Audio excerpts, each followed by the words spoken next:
Ouvrier flexible à merci, il rentre toujours tard chez lui. Il aime sa femme et ses enfants, mais il n'a plus vraiment le temps.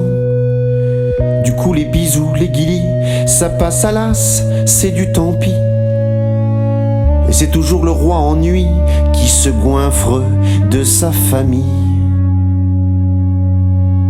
Alors la femme et les enfants se cassent un beau jour en un vlan. L'horrible bruit que fait la porte quand la belle histoire est bien morte. Mais il a puisé tout au fond de lui tel un mineur de fond. Il a trouvé l'amour, la force de terrasser l'ogre divorce. N'importe qui n'est jamais n'importe qui. N'importe qui n'est jamais n'importe qui. Femme rangée presque pliée dans un placard bien ordonné. Elle est jolie, elle est bien sage, femme au foyer et de ménage. Mais cette cruche est si gentille, comme dit si bien son mari. Son père et sa mère et ses sœurs et le village tous en cœur. Tous les matins dans son miroir, elle voit couler son désespoir. Le long de ses joues et se résonne, y a pire ailleurs, ma pauvre conne. Mais elle a puisé tout au fond, dès le tel un mineur de fond.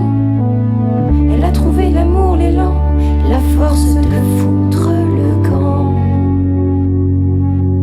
N'importe qui n'est jamais n'importe qui. N'importe qui n'est jamais n'importe qui. C'est un peuple lâché minable, catéchisé et malléable.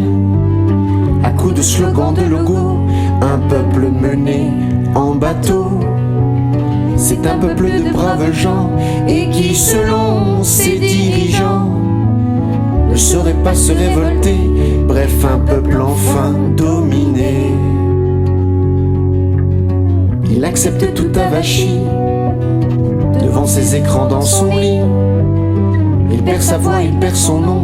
Perdra-t-il sa dignité? Non. Voilà qu'il puise tout au fond de lui tel un mineur de fond. Il renverse enfin la vapeur et c'est les maîtres qui ont peur.